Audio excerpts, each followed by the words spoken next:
Imaginez que vous soyez en train d'essayer de changer la forme d'un œuf. Qu'arriverait-il à la coquille? Elle craquerait.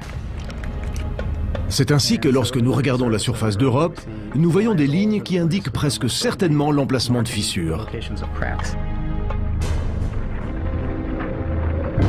Il semble que ces fissures s'ouvrent et se ferment fréquemment, et en permettant à l'eau qui est sous la surface d'entrer en action avec la surface, elles peuvent avoir d'importantes conséquences sur une éventuelle forme de vie sur cette lune. L'eau de l'océan lunaire va se précipiter dans cette fissure, et en même temps elle gèle, enfin elle commence à geler.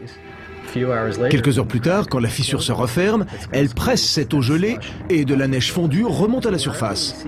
C'est pour cela que nous voyons sur Europe ces lignes qui, dans la plupart des cas, sont doubles et s'allongent de chaque côté de la fissure. La majeure partie de l'eau est éjectée de la fissure et retourne en arrière, vers l'océan qui est en dessous. Et il semble qu'elle puisse alors transporter sous la surface certains éléments nécessaires à la vie.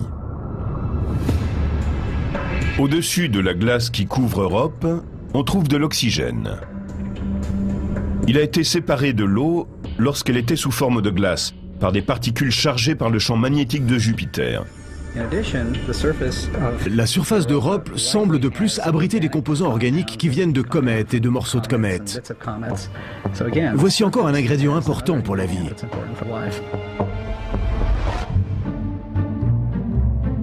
Le docteur Richard Greenberg, de l'Université d'Arizona, a montré graphiquement comment d'éventuelles formes de vie pourraient profiter de l'écosystème créé par une fissure dans la croûte de glace d'Europe.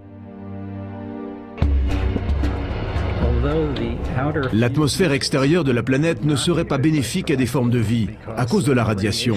Mais en descendant de quelques mètres à l'intérieur, on est en sécurité par rapport à cette radiation. Et en même temps, on capte assez de lumière du soleil pour que se produise la photosynthèse. Un éventuel organisme vivant serait relié à l'océan par l'eau, qui, grâce à l'effet de marée, afflue et reflue chaque jour. Une journée sur Europe est beaucoup plus longue qu'une journée sur Terre, près de 3 fois et demi. Cela donne le temps aux organismes mobiles de s'aventurer dans la fissure. On pourrait imaginer d'autres organismes qui s'accrochent au mur de ces fissures et exploitent simplement les flots de l'eau de l'océan qui passent chaque jour devant eux.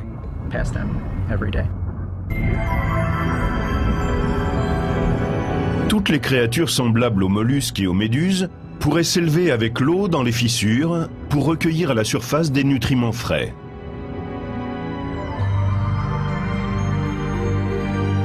Dans les océans couverts de glace d'Europe, la vie pourrait aussi trouver de l'énergie et des nutriments d'un autre endroit que la surface glacée.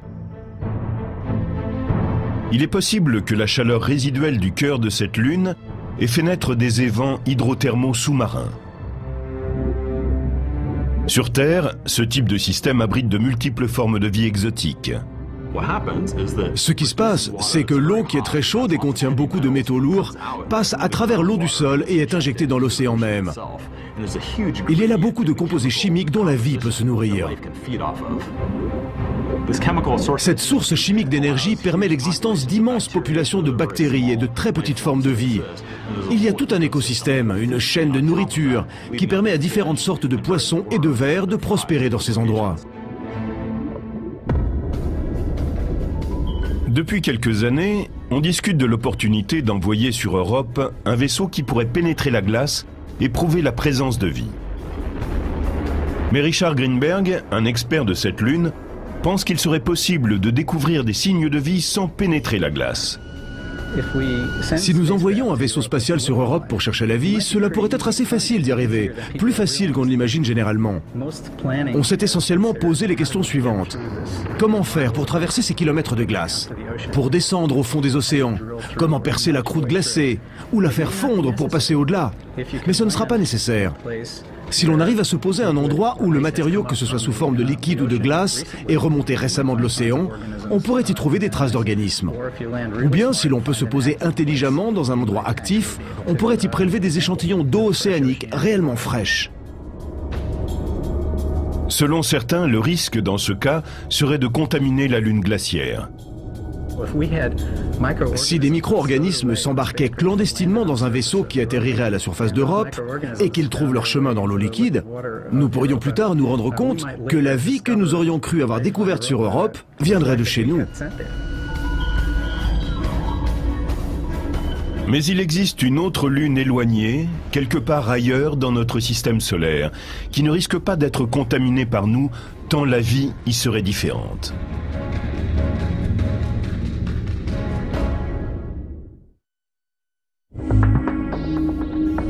Depuis 2004, une sonde de la NASA, ainsi que la sonde Cassini-Huygens, tourne en orbite autour de Saturne et a effectué plusieurs survols de Titan, la plus grande lune de cette planète. Titan est un énorme corps planétaire, la seconde plus grande lune du système solaire. Elle est moitié plus grande que notre lune. Si elle n'était pas en orbite autour de Saturne, Titan serait une planète de plein droit. Mais le plus impressionnant, c'est que beaucoup de scientifiques pensent que cette lune pourrait maintenant ou dans le futur abriter des formes de vie. Sa géologie ressemble beaucoup à celle de la Terre. Tous les phénomènes que nous connaissons, le vent, l'érosion, les lacs, le volcanisme, la formation des montagnes, les cratères, nous les trouvons tous sur Titan. C'est un objet très riche en termes de géologie. Mais à 1260 km du Soleil, 6 fois plus loin que la Terre, Titan est au-delà du gel. La température moyenne à sa surface est de presque 150 degrés en dessous de 0 Fahrenheit. C'est tellement froid que l'eau gelée à la surface de Titan est comme de la pierre.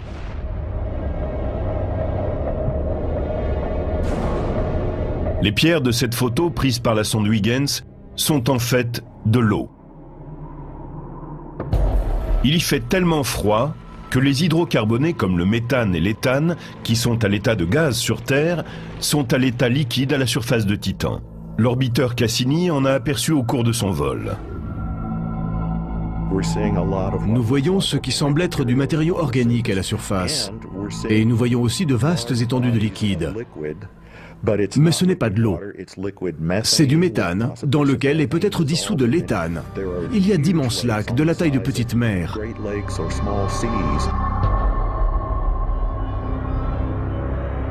Les astrobiologistes commencent à nourrir l'idée que des organismes pourraient s'être développés dans ces lacs.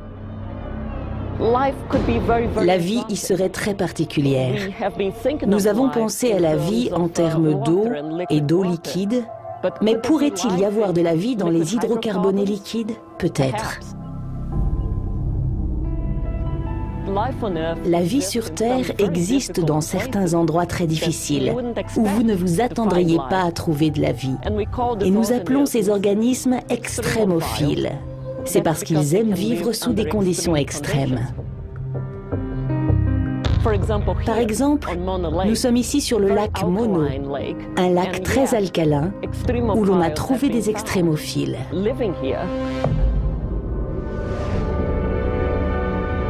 Il est possible aussi que la vie se soit créée plus tôt dans l'histoire de Titan, à une époque où la chaleur liée à la formation de cet objet cosmique était encore présente. Les conditions auraient été alors similaires à celles qui régnaient sur la Terre lors de sa formation. Il y a beaucoup d'eau ici, beaucoup de nitrogène et beaucoup d'autres éléments. Donc vous avez de l'eau chaude, du nitrogène et du carbone. Et nous pensons que les processus chimiques qui, sur Terre, sont à l'origine des matériaux biologiques et prébiologiques, qui ensuite font partie de la vie, peuvent avoir été à l'œuvre de la même façon sur Titan, si l'on a le même type d'éléments chimiques et de la chaleur. Certains pensent que si le cœur de Titan est suffisamment chaud, cette hypothèse pourrait se vérifier. Dans ce cas, la vie microbienne pourrait être encore présente, loin sous la surface. Des organismes vivants ont été trouvés qui prospéraient dans des crevasses humides à 3 ou 4 km sous la surface de la Terre. Maintenant, si vous vous enfoncez dans Titan, et je parle ici de 50, 100 km, ou peut-être même 200, eh bien, tout comme lorsque l'on s'enfonce dans la Terre, la chaleur devient plus intense.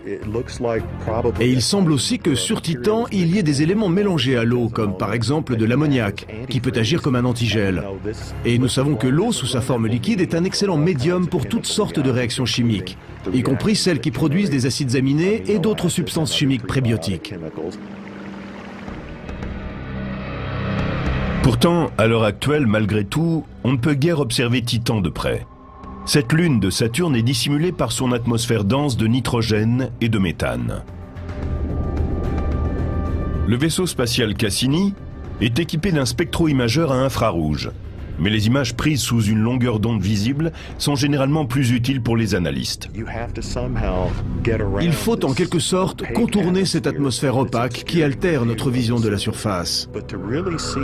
Pour bien observer réellement ce qui se passe, et en particulier pour avoir une idée précise de la composition de tout ce que nous apercevons, il paraît évident que nous devons nous rapprocher.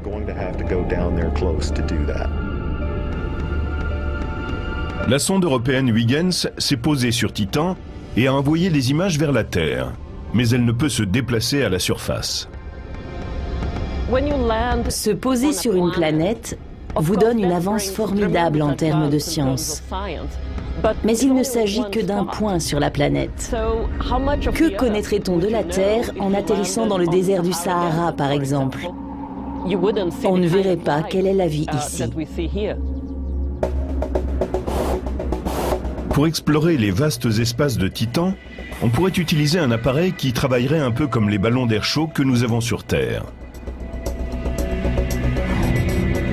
Le Jet Propulsion Laboratory de la NASA développe un ballon qui transporterait du matériel pour prendre des images et également étudier l'atmosphère de Titan. Les ingénieurs considèrent qu'un ballon constitue une plateforme d'une grande stabilité pour ce type de mission. Si un ballon est coupé de tout contrôle électronique pour plusieurs heures, ce n'est pas grave. On peut avoir quelque chose à bord qui dit au ballon « D'accord, ferme ta valve de descente et mets-toi à une altitude où tu es en sécurité. Et tu restes là jusqu'à ce que tu reçoives de nouvelles instructions. » Les missions complexes vers des satellites très éloignés de notre système solaire sont exaltantes et permettent souvent de grandes avancées scientifiques, tandis que la promesse de découvrir des formes de vie extraterrestres est très mince.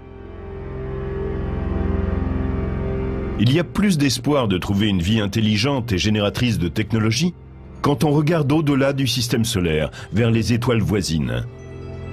Pour beaucoup de spécialistes qui étudient l'univers, cette idée, quoique encore hypothétique, est parfaitement envisageable.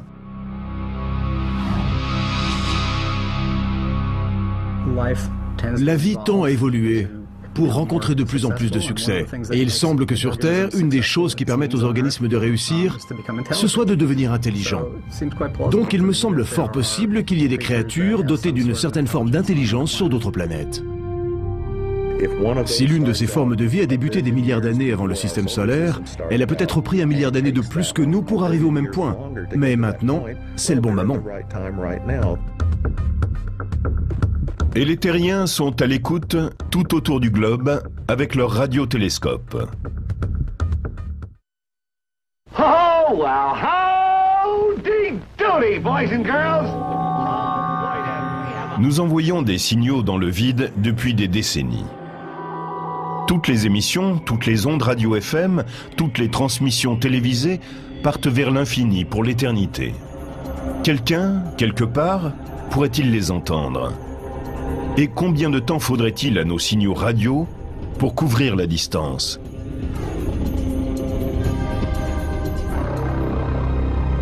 Reprenons notre image.